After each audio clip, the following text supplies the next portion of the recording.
Hello class 12 के student, जैसे कि आप लोगों को पता है कि जैक बोर्ड अपना मॉडल सेट पेपर पब्लिश कर दिया है। ठीक है, और बहुत सारे स्टूडेंट ऐसे हैं जिनका 11 अच्छे से नहीं पढ़ा और 12 भी थोड़ा सा कुछ खास नहीं पढ़ा, तो उन बच्चों के लिए अच्छा मौका है कि अंत टाइम लास्ट टाइम में थोड़ा सा अच्छे से पढ़ ले, क्योंकि आप लोगों को पता है कि अंत भला तो सब भला है ना। तो हम लोग अभी अभी ये मौका है कि जम के प्रैक्टिस करें। कुछ कुछ चीज़ें आप लोगों को समझ में नहीं आएगा तो उसको याद कर लीजिएगा, है ना, ताकि एग्जाम में जैसे दिखे तो समझ जाए कि हाँ ये आंसर होगा। कुछ कुछ चीज़ों का आप लोग को पढ़ना भी होगा, थोड़ा ज़्यादा करके पढ़ना है। ठीक है, लेकिन कोई दिक्कत नहीं, तो हम लोग क्योंकि चुपचाप तो नहीं बैठे रह सकते, है ना। एग्जाम आने वाला है और जिन जिन बच्चों का 11 भी अच्छा है, 12 भी अच्छा है, वो टेंशन मत लो, उसका तो आराम से निकल जाएगा। ठीक है, तो देखो आज हम लोग सेट पेपर सॉल्व करेंगे, फिजिक्स सेट पेपर का पहला सेट। ठीक है, और इसका लिंक इसका जो पीडीएफ है वो डिस्क्रिप्शन में एक लिंक मेंशन किया हुआ है। उस लिंक पे जैसे क्लिक करोगे तो एक पीडीएफ मिल जाएगा आपको इसका। ठीक है, और ये जेक बोर्ड का क्वेश्चन है। और अच्छा, क्या जेक बोर्ड जो क्वेश्चन पब्लिश करता है क्या उसी से क्वेश्चन आता है? तो देखो ये बोलना बेवकूफियत होगा कि उसी से क्वेश्चन आता है। ठीक है, लेकिन ये हम लोग को पता है कि उसी क्वेश्चन तो नहीं आता है, लेकिन उस टाइप का क्वेश्चन ही आता है ना। तो बेहतर है कि उस क्वेश्चन को प्रैक्टिस किया जाए और साथ में वो भी पता लगाया जाए कि उस क्वेश्चन को और किस किस तरीके से जेक बोर्ड चेंज कर सकता है या उसमें किस किस तरीके से वेरिएशन कर सकता है कि नहीं। तो आप आज हम लोग सॉल्व करेंगे क्वेश्चन और साथ में ये भी बताएंगे कि उसको किस किस तरीके से वेरिएशन कर सकते हैं, उसमें किस किस तरीके का चेंजिंग कर सकता है अगर करना होगा तो। ठीक है, हाँ तो चलो शुरू करते हैं पहला क्वेश्चन के साथ। ठीक है, पहला क्वेश्चन कहता है कि if the distance of a point from a positive charge increase, बोले पॉजिटिव चार्ज से अगर डिस्टेंस इंक्रीज किया जाए, डिस्टेंस क्या किया जाए, इंक्रीज किया जाए, the value of potential at a point, तो पोटेंशियल का वैल्यू हम लोग को बताना है। ये पॉइंट लिखा है। ठीक है, बोल रहे हैं कि पॉजिटिव चार्ज है, उससे अगर डिस्टेंस इंक्रीज किया जाए तो पोटेंशियल का वैल्यू क्या होगा, इंक्रीज होगा, डिक्रीज होगा, में इंक्रीज और डिक्रीज या रिमेन सेम। तो कैसे पता करेंगे इसको, पता करेंगे हम लोग फॉर्मूला से। ठीक है, देखो पोटेंशियल निकालने का दो फॉर्मूला है, एक है V is equal to work done, W होता है वर्क डन, Q होता है charge, work done by charge, और एक है V is equal to k q by r. ठीक है, ये दिख रहा है ना, ठीक है, तो हाँ दिख रहा है, साफ साफ दिख रहा है, तो मस्त। ठीक है, तो पोटेंशियल निकालने का दो फॉर्मूला, एक वर्क डन बाई चार्ज और एक potential equal to k q by r. ठीक है, कभी कभार ऐसा होता है क्वेश्चन में कि वर्क डन दे देता है और चार्ज दे देता है, वर्क डन दे देता है और चार्ज दे देता है और पूछता है कि पोटेंशियल क्या होगा बताओ। तो कैसे सॉल्व करेंगे, तो वर्क डन का वैल्यू पुट करेंगे, चार्ज का वैल्यू पुट करेंगे, सॉल्व कर देंगे, आ जाएगा। और कभी कभार ऐसा भी होगा कि चार्ज दे देगा, पोटेंशियल दे देगा, क्या देगा, चार्ज देगा, पोटेंशियल दे देगा और वर्क डन पूछेगा, तो भी हम लोग निकाल देंगे, चार्ज की साइड लेंगे तो मल्टीप्लाई में आ जाएगा और मल्टीप्लाई करके निकाल देंगे, होगा ना। तो इस क्वेश्चन को याद कर लो, अगर इससे कुछ भी क्वेश्चन पूछता है तुम लोग तो मस्त बना लोगे ना। ये होता है पोटेंशियल, ये होता है वर्क डन, ये होता है चार्ज। ठीक है, लेकिन ये ला जो क्वेश्चन दिया है, ये ला इसको इस फॉर्मूला से सॉल्व नहीं होगा, उसके लिए ये ला फॉर्मूला यूज करेंगे। ठीक है, तो देखो हम लोग को बताया कि डिस्टेंस हम लोग बढ़ाएंगे तो पोटेंशियल में क्या असर पड़ गया, पोटेंशियल क्या होगा या पोटेंशियल का वैल्यू क्या होगा, ये हम लोग को पता करना है। तो देखो ये जो पोटेंशियल है ना, ये आर क्या है, आर एक्चुअली में डिस्टेंस है, ये वाला ये डिस्टेंस है जो बढ़ रहा है ना, डिस्टेंस ये आर है। ठीक है, ये जो पोटेंशियल तुम लोग ध्यान से देखोगे तो पोटेंशियल के इनवर्सली प्रोपोर्शनल है डिस्टेंस। अगर ये सबको कांस्टेंट मानोगे या इग्नोर करोगे तो देखोगे बटा में है ना, तो ये इनवर्सली प्रोपोर्शनल है। इनवर्सली प्रोपोर्शनल का मतलब क्या होता है पता है, इनवर्सली प्रोपोर्शनल का मतलब होता है कि अगर डिस्टेंस हम लोग बढ़ाएंगे, ध्यान से सुनो, कि अगर हम लोग डिस्टेंस बढ़ाएंगे तो पोटेंशियल क्या होगा पता है, घटने लग जाएगा। मतलब उल्टा, इनवर्सली प्रोपोर्शनल का मतलब उल्टा होना, डिस्टेंस बढ़ाएंगे तो पोटेंशियल घट जाएगा, है ना, समझ में आ रहा है कि नहीं। डिस्टेंस बढ़ाएंगे तो पोटेंशियल क्या होगा, घट जाएगा। ओके, तो इसमें देखो इसका आंसर क्या होगा, पहला में दिया इंक्रीज तो नहीं होगा, दूसरा में दिया डिक्रीज तो ये डिक्रीज होगा, ये दूसरा नंबर आंसर होगा इसका। ठीक है, इस क्वेश्चन में एक वेरिएशन और कर सकता है, एक क्या दो वेरिएशन और कर सकता है। हो सकता है इस क्वेश्चन में आप लोगों को चार्ज दे दे और डिस्टेंस दे दे और बताने बोले कि पोटेंशियल क्या होगा। तब क्या करेंगे, चार्ज का वैल्यू पुट करेंगे, डिस्टेंस पुट करेंगे और के का वैल्यू हम लोग को पता है कि के का वैल्यू जो होता है ये होता है 1/4πε0 होता है, और इसको सॉल्व करने से आता है 9 × 10⁹ ये होता है एयर या वैक्यूम के लिए, किसके लिए, एयर या वैक्यूम के लिए। ठीक है, तो इस तरीके से इसको सॉल्व करेंगे। ओके, और साथ में एक और वेरिएशन कर सकता है, हो सकता है पोटेंशियल का जगह आप लोगों को दे दे value of electric field, electric field. ये भी कर सकता है। अब तुम लोग बताओ, वीडियो को पॉज करो और बताओ कि इसका आंसर क्या होगा।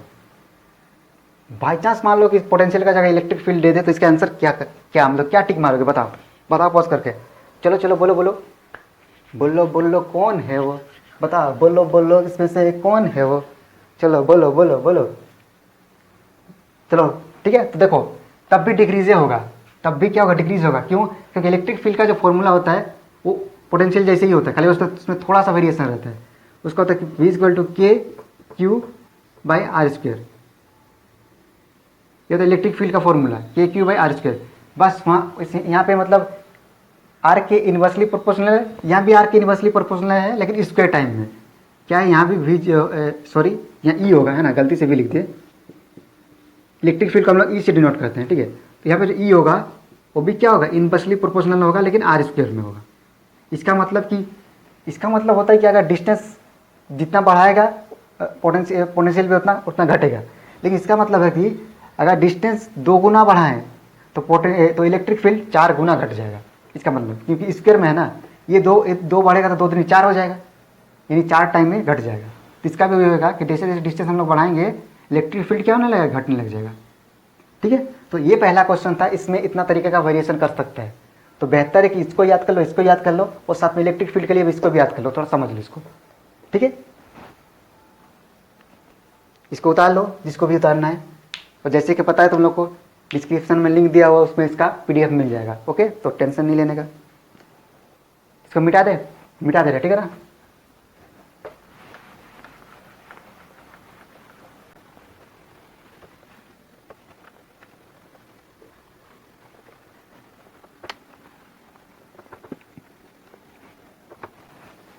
हाँ, तो 1 नंबर क्वेश्चन सॉल्व करने के बाद अभी हम लोग करेंगे 2 नंबर को क्वेश्चन को सॉल्व।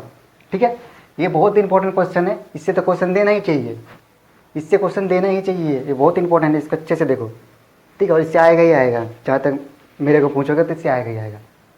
तो देखो क्वेश्चन कहता है कि 2 चार्ज स्फीयर, क्या है, 2 चार्ज स्फीयर है, are separated at a distance d। 2 charge sphere है, एक चार्ज स्फीयर है, मान लो ये भी एक चार्ज स्फीयर है। ठीक है, ये दोनों को सेपरेशन किया है, इन्हें बीच का डिस्टेंस में इन्हें रखा गया है। कितना दूरी पे रखा गया है, d डिस्टेंस पे रखा गया है। ठीक है, अब देखो ऑन एग्जैक्ट फोर्स F, इस टाइम इसमें F फोर्स लग रहा है ऑन ईच अदर, यानी ये 2 चार्ज स्फीयर को जब d डिस्टेंस पे रखेंगे तो F फोर्स इस दोनों पे लगेगा। ठीक है, मतलब ये दोनों आपस में F फोर्स लगाएगा, इस टाइप इसको बोल सकते हैं। पर if the charge are double, अगर बोल रहा है कि चार्ज को डबल कर दे and distance between then is double, अगर बोलते हैं कि चार्ज को डबल कर दे और डिस्टेंस को भी डबल कर दे, देन द फोर्स इज, तब फोर्स क्या होगा, ये हम लोग को पूछा है। तो देखो अगर मान ले कि इसमें इनिशियली इसका चार्ज Q है, इसका भी चार्ज Q है, ठीक है, और डिस्टेंस D दिया हुआ है। अब बोल रहे हैं कि इसके बाद क्या बोल रहे हैं कि इसके बाद ये चार्ज डबल कर दिया, यानी Q से क्या हो जाएगा, 2Q हो जाएगा, है ना, और ये भी 2Q हो जाएगा, और डिस्टेंस को भी डबल कर दिया तो ये भी होगा 2D, डिस्टेंस भी क्या होगा 2D। इसमें सबसे कन्फ्यूजन बात तब होता है स्टूडेंट को जब क्वेश्चन पढ़ता है और लोग को समझ में नहीं आता है कि यहाँ जो लिखा है कि if the charge are double, कि चार्ज को डबल करना है। तो बहुत सारे स्टूडेंट ऐसा होता है कि किसी एक चार्ज को डबल करता है, लोग को समझ में नहीं आता कि डबल चार्ज को डबल करने बोला, लेकिन किसको, कौन सा चार्ज को डबल करने बोला है, इसको डबल करना है, इसको डबल करना है, या दोनों को डबल करना है, ये नहीं समझ में आता। क्योंकि देखो इसमें लिखा नहीं है कि बोथ चार्जेस आर डबल, नहीं लिखा है। बहुत सारा क्वेश्चन में लिखा रहता है कि बोथ चार्जेस आर डबल, लेकिन इसमें नहीं लिखा है। अब बताओ कि किसको, इसको डबल करना है, इसको डबल करना है, या दोनों को डबल करना है, तो दोनों को डबल करना है। ऐसा क्यों, क्योंकि ना यहाँ लिखा है if the charges are double. अगर आप लोगों को ग्रामर का नॉलेज है तो आप लोगों को पता है कि आर तब लगाते हैं जब 2 या उससे ज़्यादा का होता है। जब 2 या उससे ज़्यादा का बात चल रहा हो तो हम लोग आर का यूज़ करते हैं। खासकर हिंदी मीडियम वाला ध्यान देना कि आर का यूज़ हम लोग तब करते हैं जब 2 या उससे ज़्यादा के लिए, है ना। अगर यहाँ इसी आर का जगह इज लगा देता है तो हम लोग किसी एक का चार्ज डबल करते हैं, दोनों का नहीं, क्योंकि इज किसी एक के लिए यूज़ होता है ना। लेकिन आर लगा दिए इसलिए हम लोग को दोनों का डबल करना पड़ेगा। क्यों, क्योंकि इसमें 2 या 2 से ज़्यादा की बात की है। ठीक है, इसलिए हम दोनों का चार्ज डबल किए और डिस्टेंस भी डबल कर दिए। आप पता लगाने की फोर्स क्या होगा, तो यहाँ पे जो फोर्स लगेगा उसको हम लोग एफ डैश मान लेते हैं, और ये जो एफ डैश है हम लोग को निकालना है, ठीक है। तो कैसे निकालेंगे, तो देखो पहले हम लोग पता लगे यहाँ फोर्स कितना लग रहा था। अब देखो जब भी जब चार्ज होता है ना, तो चार्ज के बीच में जो फोर्स लगाते हैं उसको फोर्स लगता है उसको हम इलेक्ट्रोस्टैटिक फोर्स बोलते हैं। क्या बोलते हैं, इलेक्ट्रोस्टैटिक फोर्स। और उसको हम निकालते हैं किससे, पता है, कूलाम्ब्स लॉ से। किससे निकालते हैं, कूलाम्ब्स लॉ से। और हम लोग कूलाम्ब्स लॉ पता है कि कूलाम्ब्स लॉ इक्वल टू होता है, कूलाम्ब्स लॉ जो होता है वो होता है फोर्स इलेक्ट्रिक फोर्स, ई से डिनोट करते हैं electric force, sorry capital E हम लोग यूज़ करते हैं। इसका मतलब होता है इलेक्ट्रिक फोर्स, ठीक है। इलेक्ट्रिक फोर्स इक्वल टू होता है के Q1 Q2 by are square. Are होता है बीच का डिस्टेंस, ठीक है। और के का वैल्यू तो पता होता है 1/4 पाई एप्सिलॉन नॉट या 9 × 10⁹, ठीक है। क्या क्या 1/4 पाई एप्सिलॉन नॉट या 9 × 10⁹। किसके लिए है ये, एयर या वैक्यूम,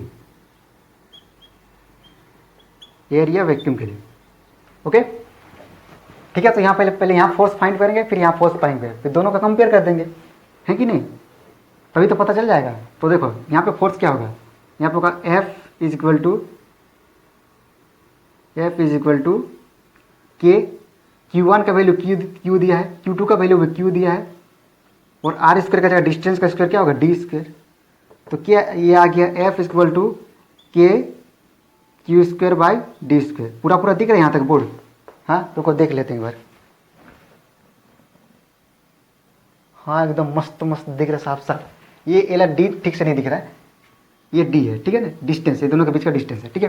तो इसमें जो फोर्स लग रहा है ये आ गया। अब हम लोग इसका फोर्स निकालेंगे, इसका फोर्स लिखाएंगे। देखो तो ये F dash is equal to K, Q1 का जगह होगा 2Q, अब Q2 का जगह क्या होगा, इसमें भी 2Q, और आर स्क्वायर का जगह क्या होगा 2D का स्क्वायर, है ना, क्योंकि यहाँ डिस्टेंस बढ़ा दिया है, चार्ज भी बढ़ा दिया, तो Q का जगह 2Q है ना, 2Q मेरा, 2Q मेरे। तो एफ डैश इक्वल टू होगा के, इसको मल्टीप्लाई करो तो होगा 2 × 4Q स्क्वायर बाई, ये भी होगा 4D का स्क्वायर, ठीक है। अब देखो ये 4 कैंसिल हो जाएगा, तो क्या बचेगा, F dash is equal to K Q square by D square, ठीक है। क्या बचा, F dash equal to K Q square by D square. अब ध्यान से देखो, अगर इसको इक्वेशन 1 मान ले हम लोग, इक्वेशन 1 मान ले, तो इक्वेशन 1 में देखो कि जब एफ है किसके बराबर है, के Q square by D square के बराबर है ना, यानी इसकी जगह पे के Q square by D square की जगह हम लोग एफ लिख सकते हैं कि नहीं। तो यहाँ पे देखो के Q square by A square है, डी स्क्वायर है ना, इसकी जगह तो हम लोग क्या एफ लिख सकते हैं। तो ये क्या होगा, तो ये होगा F dash is equal to, इसके पूरा की जगह पे एफ आ जाएगा, ये पूरा की जगह पे क्या आएगा, एफ आएगा। तो क्या F dash equal to F आ जाएगा, ठीक है। तो इसका आंसर क्या होगा, इसका आंसर क्या होगा, F dash equal to F, तो ये एफ इसका आंसर होगा, ठीक है। इसको एक बार फिर से समझा देते हैं कि क्या होगा। हम लोगों को दिया हुआ था क्वेश्चन में कि कोई दो चार्ज स्फीयर है, वो लोग के बीच का डिस्टेंस डी है, और उस समय वो लोग के जो फोर्स लग रहा है वो एफ है, ठीक है। कोई दो चार्ज स्फीयर है, डिस्टेंस डी पे रखा है, उस पर फोर्स एफ लग रहा है। और बता रहे कि अगर हम लोग चार्ज को डबल कर दें और डिस्टेंस को भी डबल कर दें, चार्ज को डबल कर दें, डिस्टेंस को भी डबल कर दें, तो उस टाइम फोर्स क्या होगा, ये हम लोग को फाइंड करना था।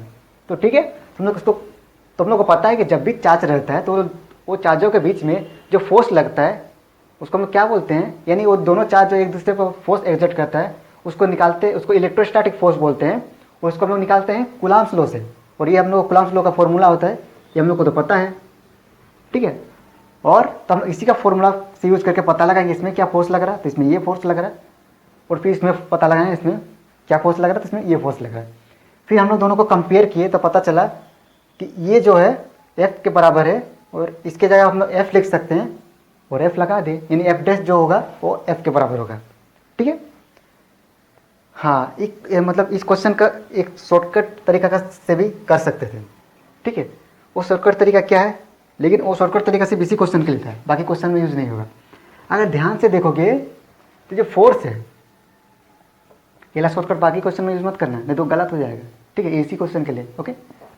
ध्यान से सुनो, क्या हुआ ना कि जो फोर्स है वो चार्ज के डायरेक्टली प्रोपोर्शनल है। यानी अगर चार्ज बढ़ा तो फोर्स भी बढ़ेगा। डायरेक्टली प्रोपोर्शनल में क्या होता है, डायरेक्टली प्रोपोर्शनल जो सीधा सीधा होता है, चार्ज बढ़ा तो फोर्स बढ़ा। लेकिन ये देखो डिस्टेंस की इन्वर्सली प्रोपोर्शनल है। मतलब अगर डिस्टेंस बढ़ा तो फोर्स क्या होगा, घट जाएगा। इस क्वेश्चन में यही हुआ कि चार्ज बढ़ गया तो फोर्स भी बढ़ गया, लेकिन डिस्टेंस भी बढ़ गया, इसके कारण फोर्स घट गया। पहले फोर्स बढ़ा फिर फोर्स घटा तो ओवरऑल क्या हुआ, वही रह गया। हुआ है नहीं कि मान लो तुम्हारा क्या बोलते हैं कॉलेज में 4 सीढ़ी है, ठीक है।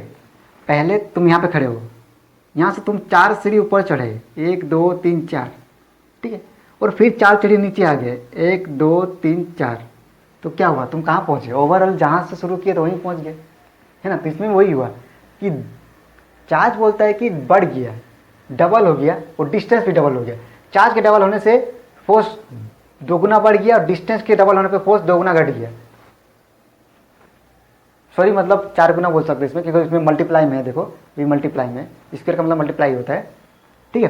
तो इस शॉर्टकट से इसको यूज़ कर सकते थे, लेकिन इसमें शॉर्टकट नहीं लगाना है, इसको करके ही देखना तो ज़्यादा अच्छा रहेगा। क्यों, क्योंकि बाई चांस अगर ये क्वेश्चन में ये बोल देता, अगर क्वेश्चन में ये बोल दे एग्जाम में आने की सेम क्वेश्चन रहे और साथ में बोले कि 2 charges sphere are separated at a distance d was f if the charges is double and distance between them इस डबल का जगह ना अगर हाफ बोल दे, डबल का जगह क्या बोल दे, हाफ, ठीक है। बोले कि चार्ज डबल हो गया और डिस्टेंस आधा हो गया, अब बताओ फोर्स क्या होगा, बताओ, पॉज करके बताओ, तब तक हम मिटाते हैं इसको। क्वेश्चन को पॉज करो और बताओ कि अब क्या होगा, ठीक है। क्योंकि देखो एग्जाम में कुछ भी कर सकता है। अरे देखो जरूरी नहीं यही क्वेश्चन आएगा, भाई साहब यहाँ चेंज भी कर सकता है बाबा, फिर बोलना मत कि तुम बताया नहीं है, चल चल उतर जा माँ इला बाबू भाई रे। मैं जब भी बोर्ड की तरफ घूमूंगा कोई भी बच्चे मेरे पीठ पीछे बदमाशी नहीं करेंगे, नहीं नहीं नहीं, पत्थर उत्तर फेंक के नहीं मारेंगे एक दूसरे को, बिल्कुल नहीं, मोबाइल नहीं चलाएंगे, नहीं नहीं नहीं, पॉज करके चुपचाप से अच्छे बच्चे की तरह लिखेंगे एकदम बिल्कुल। चलो चलो सॉल्व करो, जल्दी जल्दी सॉल्व करो, पॉज करके सॉल्व करो।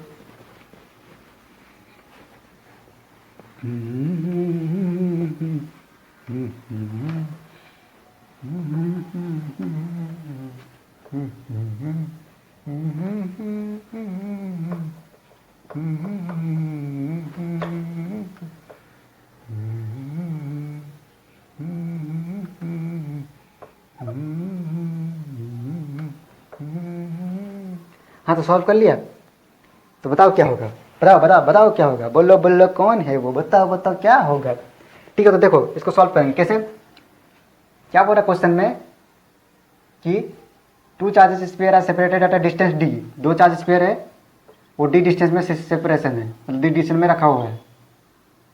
फोर्स क्या लग रहा है, F लग रहा है on each other if the charges is double then the, अगर चार्ज बोलता डबल कर दे तो ये Q है, ये Q है, और चार्ज डबल कर दिया यानी क्या हो जाएगा, ये 2Q हो जाएगा, और ये भी हो जाएगा क्या 2Q, क्या हो जाएगा 2Q। अच्छे से लिख रहे बाबा, क्या लिख रहे बाबा, 2Q, ये हो गया 2Q।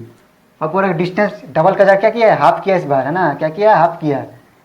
बताओ यहाँ पे क्या होगा, 2D होगा, नहीं होगा, यहाँ D/2 हो जाएगा। हाफ बोले तो D/2, जो भी उसका आधा का देने का, जैसे कि 10 है, इसका हाफ कितना होगा 5, तो करने का क्या, 2 से डिवाइड कर दो हो जाएगा 5, है ना। तो वैसे ही ये D है, उसका हाफ करने का बोले तो 2 से डिवाइड करने का, गुना नहीं करने का बाबा, गुना नहीं करने का, 2 गुना नहीं करने का, आधा करने का, ठीक है ना। तो इसका आधा कर देंगे बस, सिंपल। फिर वही प्रोसेस करेंगे, यहाँ फोर्स लगाएंगे, तो यहाँ फोर्स निकालेंगे तो क्या होगा, F इक्वल टू निकला था जो हम लोग का Q²/R/D², ये निकला था ना, ये हो गया। इसको इक्वेशन 1 दे दो या कुछ भी दे दो, क्या फ़र्क पड़ता है कि नहीं। आप यहाँ देखो, यहाँ पे निकालते फोर्स, तो F इक्वल टू क्या होगा, F इक्वल टू क्या होगा, Q1 का जगह होगा 2Q, Q2 का जगह क्या होगा 2Q बाई D का जगह D/2 हो जाएगा, D/2 का होल स्क्वायर, ठीक है। इसको सॉल्व करेंगे तो क्या आएगा, F' is equal to K 2 2 जा 4Q² बाई D² बाई 2 दूनी 4। इसको और सिंप्लीफाई करेंगे तो ये आएगा, इस बार क्या करते हैं ना, 4 को आगे ले आते हैं, 4 को आगे ले आते तो थोड़ा अच्छा होगा। तो होगा 4k² बाई d², और इस 4 को ऊपर ले जाएंगे, इस 4 को ऊपर ले जाएंगे तो मल्टीप्लाई में आ जाएगा, तो यहाँ पे 4 हो जाएगा, तो डायरेक्ट 4 4 जाए 16 हो जाएगा, ठीक है ना। डायरेक्ट लिख देते हैं, 4 4 जाए क्या होगा, ये 16 हो जाएगा। तो क्या आया, f dash is equal to 16k² by d²। ये दिख रहा है कि नहीं, हाँ एकदम मस्त दिख रहा है। क्या आया, 16k² बाई d² आ गया। अब k² बाई d² का जगह हम लोग क्या लिखेंगे, f लिख देंगे। तो क्या होगा, f dash is equal to 16, इसके जगह पे f आ जाएगा तो 16f। तो कौन सा सही है, तो इसका सही होगा डी नंबर 16f, ठीक है। तो इस टाइप का भी क्वेश्चन दे सकता है, इसमें और क्या वेरिएशन का हो सकता है, चार्ज डबल का जगह चार्ज को हाफ कर दे, तब भी सिंपल प्रोसेस लगाने का और सॉल्व करने का, है ना। हाँ, तो इसको उतार लो। अगर ओला क्वेश्चन उतारना था तो थोड़ा पीछे चले जाओ, पीछे चालो नहीं, तुम नहीं, वीडियो को पीछे ले जाओ और पॉज करके उतार लो वाला क्वेश्चन, ठीक है। क्योंकि ये रिकॉर्डेड लेक्चर है भाई साहब, कभी भी उतार सकते हो, ठीक है। तो इसको मिटा देते हैं। तो अब हम लोग देखेंगे 3 नंबर और 4 नंबर, ठीक है। ये दोनों क्वेश्चन बहुत ही ईजी है और ये फॉर्मूला बेस्ड क्वेश्चन है, फॉर्मूला से आया है और समझने लायक क्वेश्चन है। इसमें कुछ वेरिएशन नहीं हो सकता है, कुछ खास तरह का वेरिएशन तो नहीं हो सकता है, फिर भी देखते हैं इसको, ठीक है। तो ऊपर कहता है the relation between electric field E and potential V. Electric field E and potential V के बीच में हम लोग को रिलेशन बताना है, ठीक है। तो देखो इसमें से कौन सा होगा, ये थोड़ा अजीब टाइप का ऑप्शन दिख रहा होगा, है ना। तो इसके लिए एक फॉर्मूला होता है, वो याद होना चाहिए, तभी हम लोग बता पाएंगे, ठीक है। वो फॉर्मूला क्या आता है, वो होता है कि change in potential is equal to minus D vector dot dx vector, ये फॉर्मूला होता है, ठीक है। ओके, अभी इस डॉट प्रोडक्ट का ध्यान मत दो, इसको मल्टीप्लाई मान लो, डॉट को हटा के मल्टीप्लाई मान लो, डॉट मानोगे तो कन्फ्यूज हो जाओगे, ठीक है। तो ये होता है, इसको हम लोग सिंप्लीफाई करके ऐसे भी लिख सकते हैं, b is equal to minus D into D X, vector को भी हटा देते हैं, ठीक है। इसको लिख सकते हैं ऐसे, ठीक है। हम लोग को रिलेशन बताना है इसके और इसके बीच का, इलेक्ट्रिक फील्ड का और पोटेंशियल v का, ठीक है। तो देखो v is equal to D कहीं लिखा है, d इंटू डी एक्स नहीं लिखा है, v के टर्म में तो कहीं नहीं लिखा है। तो हम लोग e के टर्म में निकाल के देखते हैं क्या होता है। तो हम लोग क्या करेंगे, इसको इस साइड ले आएंगे, ये हो जाएगा minus D is equal to B, इधर देखो मल्टीप्लाई में, इधर आएगा डिवाइड में होगा, तो v बाई डी एक्स हो जाएगा, ठीक है। लेकिन यह dv लेके चला है तो हम लोग यहाँ पे dv ले लेंगे, क्या ले लेंगे, dv, है ना। क्योंकि देखो यहाँ हम लोग d लिए तो यहाँ पे d लेना पड़ेगा। ओके, डेल्टा का मतलब होता है छोटा सा चीज़, छोटे को हम लोग dv लिख सकते हैं, ठीक है। तो ये आ गया कि minus D is equal to dv by D X, ठीक है। आप दोनों साइड माइनस से मल्टीप्लाई करो तो माइनस माइनस प्लस डी हो जाएगा, ये जगह minus dv by D X, ठीक है। तो हम लोग क्या किया, हम लोग को फॉर्मूला पता था कि change in potential is equal to minus D by D X, ये होता है, ठीक है। ये यहाँ डॉट प्रोडक्ट होता है, लेकिन इसको डायरेक्ट मल्टीप्लाई मान ले ताकि कंफ्यूज ना हो। फिर डेल्टा का जगह हम लोग डी यूज़ किए dv, इसके जगह माइनस डी था, वही डी एक्स था, ठीक है।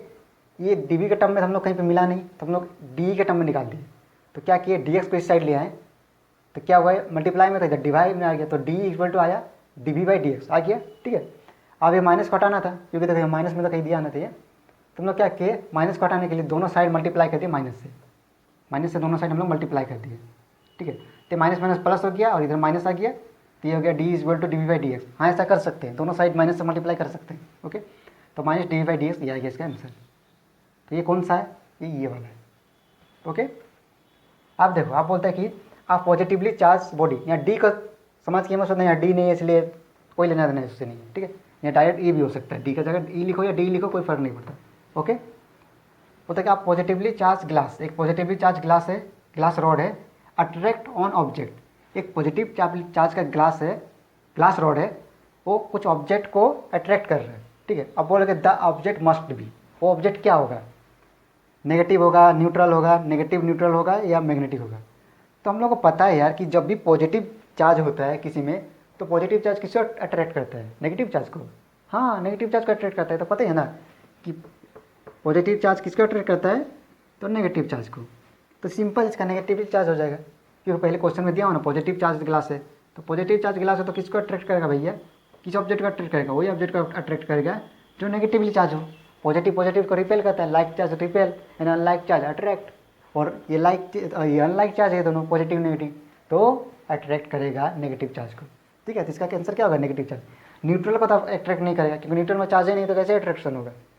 और मैग्नेट, तो चार्ज का मैग्नेट से लेना देना नहीं है, करंट क्योंकि हाई है नहीं है, तो यही होगा नेगेटिव चार्ज। ठीक है, तो वीडियो थोड़ा लंबा हो गया, इसलिए आज हम लोग 4 नंबर तक ही रहने देते हैं। ये देखो, क्योंकि क्वेश्चन करना हम लोग का मकसद नहीं था, हम लोग का मकसद था क्वेश्चन को समझना और पता लगाना कि उस क्वेश्चन में किस किस तरीके से और वेरिएशन कर सकता है ना। तो इसीलिए थोड़ा सा लंबा हो गया, और आज इतने रहने देते हैं। इसके नेक्स्ट वीडियो में इससे आगे का सॉल्व करेंगे। ठीक है, तो इसको अच्छे से प्रैक्टिस करो, जम लगा कर प्रैक्टिस करो, क्योंकि अभी ये मौका है, अंत भला तो सब भला। और एग्ज़ाम के लिए ऑल द बेस्ट, अच्छे से लिखना, मस्त फोड़ डालना इस बार एग्ज़ाम।